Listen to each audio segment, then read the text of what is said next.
Si vous êtes auditeur et auditrice de podcasts de montagne ou de science, vous avez déjà entendu ma voix dans le camp de base ou dans le podcast Écho de Sciences Grenoble. Au premier semestre 2024, j'ai relevé un défi. Accompagner les étudiants et étudiantes en master communication et culture scientifique de l'université Grenoble-Alpes. Ensemble, nous avons réalisé 5 épisodes pour partir à la rencontre des rivières des Alpes, coproduit avec l'équipe de Territoire de Sciences. Cette semaine, retrouvez chaque jour un nouvel épisode pour exprimer une nouvelle facette de nos rivières si riches et pourtant si fragiles. Aujourd'hui, les voix des rivières racontent ces cours d'eau qui forment les Alpes. Des glaciers, des grottes et des humains composent le premier épisode de cette série. Le camp de base. Rencontre au sommet. Écho Sciences Grenoble. 1,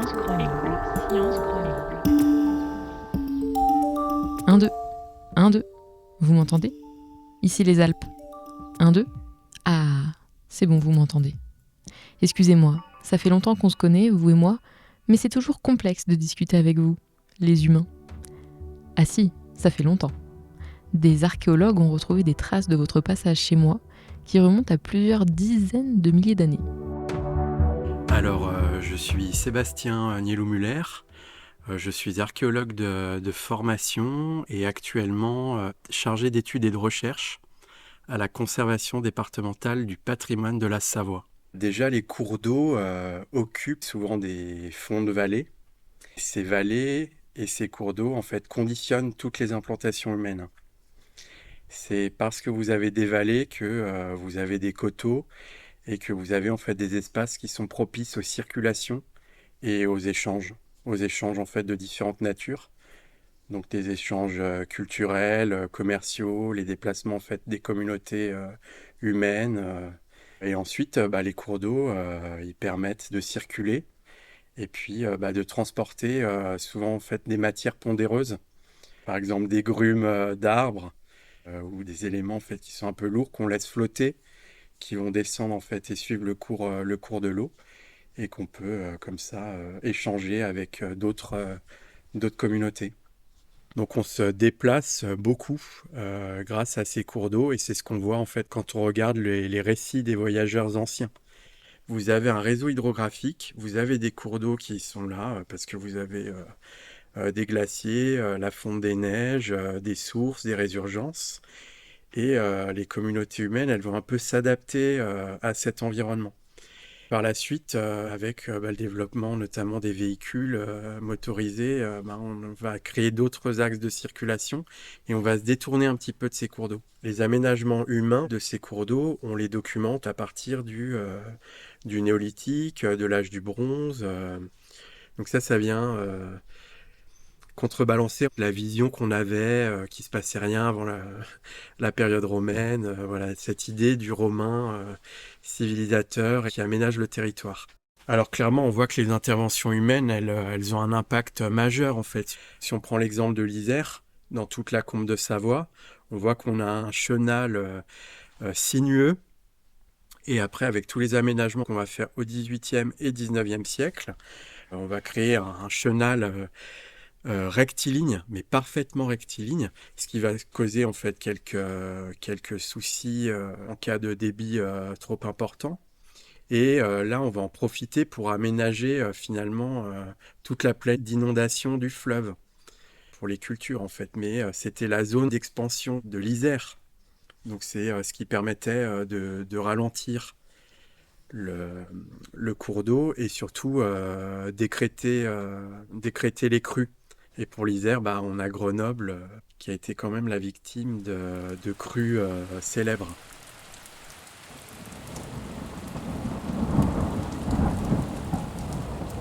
Sur mes 30 millions d'années d'existence, aucune espèce ne s'était autant amusée à modifier mon apparence. Qui a transformé qui ? Est-ce qu'on considère en fait que ce sont les cours d'eau et tout ce réseau hydrographique en fait qui transforment les hommes, ou est-ce que ce sont les hommes en fait qui transforment qui transforme l'ensemble de ce réseau? C'est une question en fait qui est très complexe parce qu'il y a une interdépendance qui est très importante. Je pourrais prendre l'exemple de l'Isère en fait qui permet de faire le lien entre la Savoie et l'Isère. D'ailleurs, l'Isère a donné son nom à un département, alors que l'Isère, il y a une part du cours d'eau qui occupe une grande partie du territoire de la Savoie. La source est en Savoie. Alors, pour le Rhône, ce qu'on perçoit, c'est que c'est une frontière. Le Rhône est une frontière territoriale, et ça, on le voit depuis très longtemps.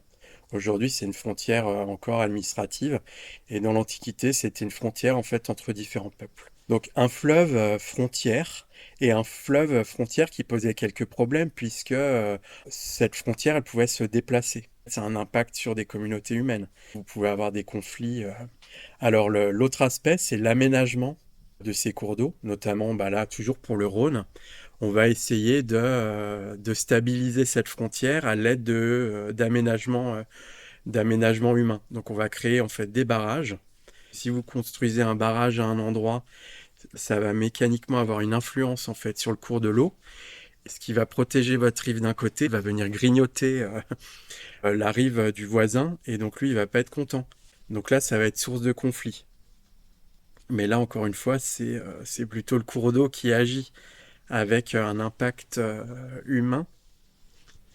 Et après, vous allez avoir une multitude d'aménagements pour favoriser l'accélération en fait de l'eau ou ralentir le débit pour favoriser, je sais pas, par exemple, l'utilisation de l'eau en fait pour tout ce qui est moulin ou pour augmenter un tirant d'eau pour favoriser la navigation.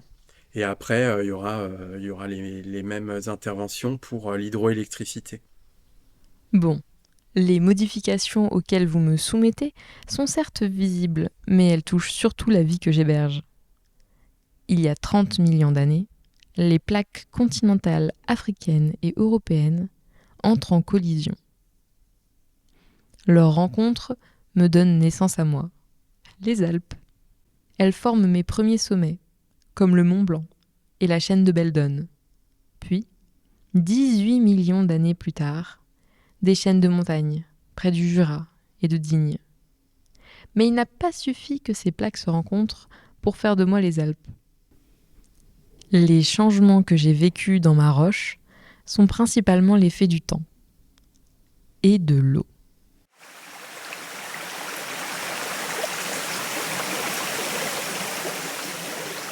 Je m'appelle Nalwana Ribar, je suis hydrologue de profession et je pratique la spéléologie comme une passion depuis maintenant plusieurs années. Bon, les montagnes, on sait qu'elles ont été façonnées il y a des milliers d'années par la tectonique, mais après cette tectonique est venue l'action de l'eau. Cette eau a la capacité à éroder, donc de façon mécanique, la roche, donc en emportant des petits débris qui eux-mêmes vont venir casser la roche qui suit, etc.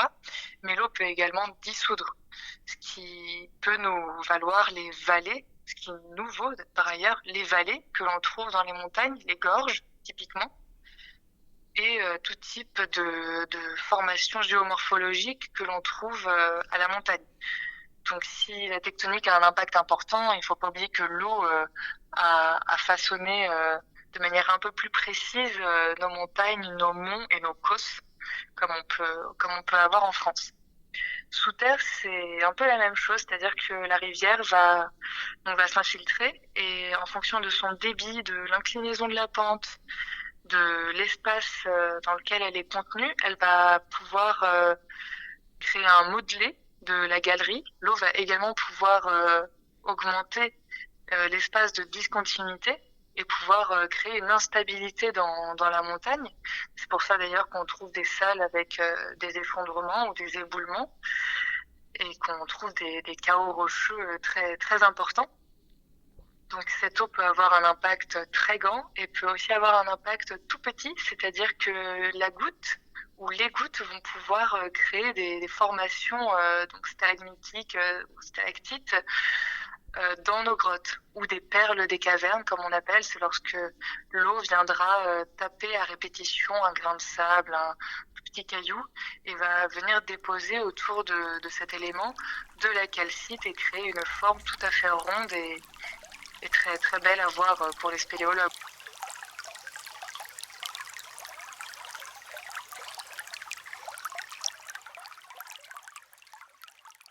Et oui, toute l'eau ne glisse pas simplement sur moi. Elle s'infiltre également dans mes entrailles, grâce aux zones épikarstiques, qui contiennent de nombreuses fissures. Elle rejoint alors les zones épinoyées. Alors, une zone que l'on nommerait épinoyée dans un karst, c'est une zone où l'on peut trouver aussi bien de l'eau, donc ça peut être une rivière, un petit pissou, ça peut être des gouttelettes au plafond ou une cascade, ou des lacs. On trouve pas mal de lacs souterrains. Mais dans cette zone, il y a également de l'air et on peut y circuler. Donc soit à pied, soit en bateau, soit sur corde. Tout est possible en spéléologie. Et cette zone épinoyée est directement liée à une zone aérée au-dessus qui peut être fossile ou encore active. La zone épinoyée sera active de par l'eau qui y circule, mais au-dessus de cette zone épinoyée, on va trouver des conduits fossiles qui, eux, ont été abandonnés par l'eau. Et lorsque ces conduits ont été abandonnés par l'eau, il peut avoir s'agit d'un événement soit d'abaissement du niveau de base national, soit du fait que l'eau s'est retrouvée au contact d'une nouvelle fissure, faille diaclase qui lui a permis de prolonger son chemin en profondeur.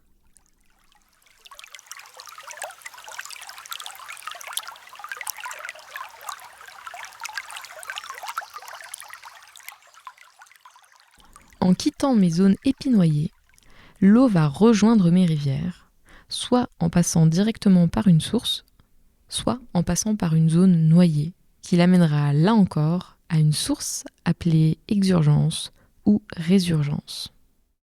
Alors, en termes de sources, on peut trouver des sources de trop-plein, donc des sources qui sont mises en charge, qui sont devenues actives lorsque on est en période de crue mais vraiment de très grosses crues, et que du coup l'eau va ressortir par des conduits qui aujourd'hui sont fossiles, donc des conduits qui ont été abandonnés par l'eau. On trouve des sources temporaires également, donc qui sont des sources qui, lorsqu'il pleut un peu, voilà, sont mises en charge, mais qui en temps normal ou en temps d'étiage ne seront pas sollicitées par l'eau. On trouve donc des sources tout à fait pérennes. Et dans ces sources pérennes, il y a des sources de karst barrés, qui donc eux sont des sources qu'on dit vauclusiennes, par la fontaine de Vaucluse. Et ces sources, elles, proviennent de conduits noyés.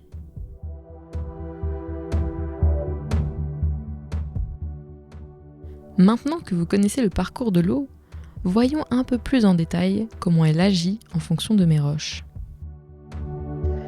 Alors en montagne, on peut trouver plusieurs roches selon la région. On peut trouver du granit, du gneiss, du basalte ou du calcaire.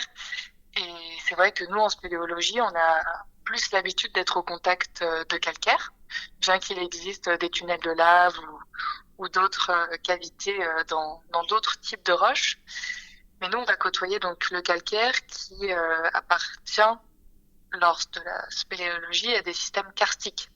Lorsque l'eau rentre au contact d'un calcaire, elle va trouver faille ou fissure dans laquelle elle va s'infiltrer et elle va avoir la capacité, si cette eau est chargée en CO2, de dissoudre la roche. Pour que l'eau soit chargée en CO2, il faut qu'elle ait obtenu cette capacité au contact soit atmosphérique, soit des plantes. L'eau liquide a un grand pouvoir sur la forme de mes monts. Mais dans mes montagnes, elle peut aussi prendre une autre forme, qui me transforme tout autant. Vous qui êtes jeunes, vous les connaissez rabougris, mais vos ancêtres les ont vus quand ils gouvernaient le monde, pendant les ères glaciaires. Je veux bien sûr parler des glaciers.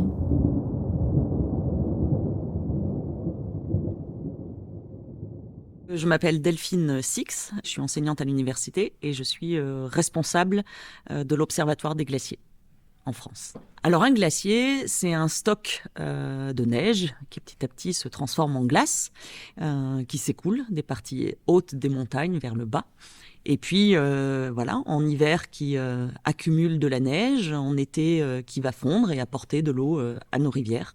Alors pour former un glacier, il faut bien comprendre que cette glace, au départ, c'est de la neige qui tombe dans les zones très très hautes de nos montagnes ou alors là où, par exemple, on est sur des très hautes latitudes, donc j'allais dire plutôt pôle Nord et pôle Sud. Et puis, cette neige, en fait, d'année en année, dans les parties hautes de nos montagnes, elle s'accumule, elle se tasse, elle se compacte, elle se densifie, petit à petit se transforme en glace. Et pour qu'on ait un glacier, en fait, il faut vraiment qu'on ait d'année en année, en fait, de l'accumulation de neige qui se transformera en glace dans les parties hautes, un écoulement vers le bas, et il faut vraiment qu'on ait j'allais dire, un équilibre entre les parties qui vont fondre en bas et les parties qui vont se régénérer en haut. Si on ne fait que fondre, évidemment, ou en tout cas si la fonte est plus importante que les stocks de neige, eh bien votre glacier, ça va être comme un glaçon que vous posez sur une table, il va ne faire que fondre et disparaître. Donc il faut vraiment bien comprendre qu'un glacier, c'est deux composantes, ce qui va se passer en hiver, qui va permettre de régénérer un stock de neige, et ensuite ce qui va se passer en été, qui va le faire fondre. Il faut un équilibre entre les deux. Mais comment de gros glaçons, a priori immobiles, peuvent-ils m'impacter, moi, les Alpes, longues de 1200 km et dont mon plus haut sommet atteint les 5 km de haut? Oui, je sais, je suis impressionnante. Les glaciers, effectivement, façonnent le paysage parce que quand vous mettez de la neige qui se transforme en glace, par gravité, en fait, elle va descendre des parties hautes vers les parties basses des vallées. Et toute cette masse de neige et de glace, en fait, en mouvement, a un poids absolument énorme et avance, du coup, tout doucement et va avoir tendance à racler on va faire assez simple, va racler les bords des montagnes. Et si vous regardez, une fois que les glaciers se sont retirés, en fait, il y a plein d'endroits où vous avez ce qu'on appelle des roches moutonnées, c'est-à-dire que les roches ont été complètement abrasées, en fait, ont été lissées par le passage des glaciers. Et si on regarde encore une fois, les anciennes glaciations, ce genre de roches moutonnées, vous en trouvez par exemple même à Central Park, à New York, où vous regardez, vous avez des cailloux en fait qui sont polis par le passage des glaciers. Et dans nos montagnes, c'est exactement la même chose. Les glaciers polissent le paysage et en plus transportent avec eux finalement tout ce qu'ils ont tendance à faire tomber des montagnes, des cailloux. Donc en fait, ils transportent avec eux tous ces cailloux. Et puis quand ils fondent, eh bien les cailloux, eux, ne fondent pas évidemment et donc restent sur place. Et c'est ainsi que vous trouvez par exemple à la Croix-Rousse à Lyon ou même sur la Bastille, ici, les sommets autour de Grenoble, des cailloux qu'on va appeler souvent granitiques, c'est-à-dire de massifs de haute montagne, mais qui sont déposés dans des massifs calcaires. Donc globalement, ils n'ont rien à faire là, juste parce qu'en fait, ils ont été transportés par le passage des glaciers.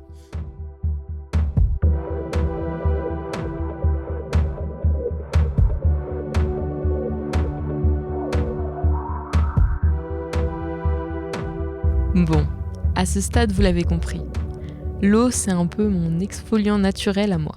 Mais malgré tous ces rabotages, je continue de grandir de 1,5 mm par an. Nous en avons parlé tout à l'heure, mais l'impact de l'eau dépend aussi de la nature de mes roches. En fonction de ça, l'eau s'infiltre ou non, modifiant ainsi mes paysages. Philippe Allot, chef pisteur, me connaît comme sa poche. Ici, sur Beldon, les rivières, elles coulent en surface, elles vont faire des lacs, elles vont faire des cascades, elles font peu de gorges. Par contre, en face, sur les massifs calcaires, dans les massifs où l'eau a une action chimique importante, elles vont creuser le rocher. Et dans un premier temps, elles s'écoulent à l'intérieur du massif. Après, il y a des résurgences, elles sortent, comme la Bourne. C'est le résultat de l'eau qui s'est infiltrée dans le massif et qui sort après à la surface et qui reste au fond. La végétation a juste rien à voir. Il suffit de traverser la vallée de Grenoble. On voit qu'à même altitude, c'est pas du tout la même végétation. On a des végétations en Chartreuse-Vercors, en altitude, qui sont des pins, c'est toute la végétation qui résiste aux sécheresses.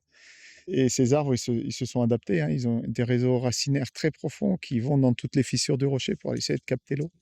Tandis que sur Beldon, c'est plutôt le contraire. C'est des racines traçantes.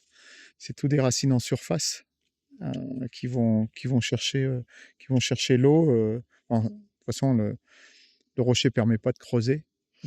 Donc, les racines sont plutôt en surface. Et d'ailleurs, Vous n'êtes pas les seuls êtres vivants que j'héberge. Il y a des animaux qui vivent dans l'eau ou grâce à l'eau, hein.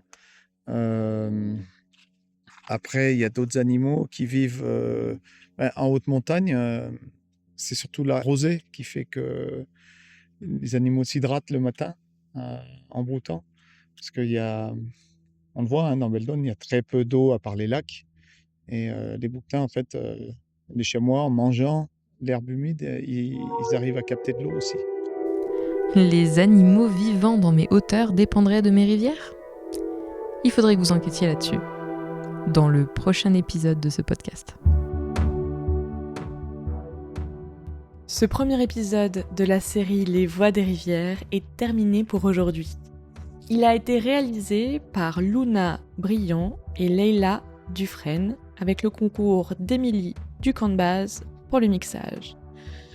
Prochainement dans le podcast, les rivières qui font vivre les Alpes. Ces rayons du soleil qui réchauffent mes plumes. Quelle belle matinée. Le courant de la rivière chante, les feuilles dansent, et moi, en fait, j'ai une grosse journée de plongée devant moi. Mais d'abord, voyons un peu ce qui se passe sous mon arbre aujourd'hui. Oh, encore ces humains, toujours à parler. Mais qu'est-ce qu'ils racontent ? Retrouvez le lien de tous les épisodes de cette série en description.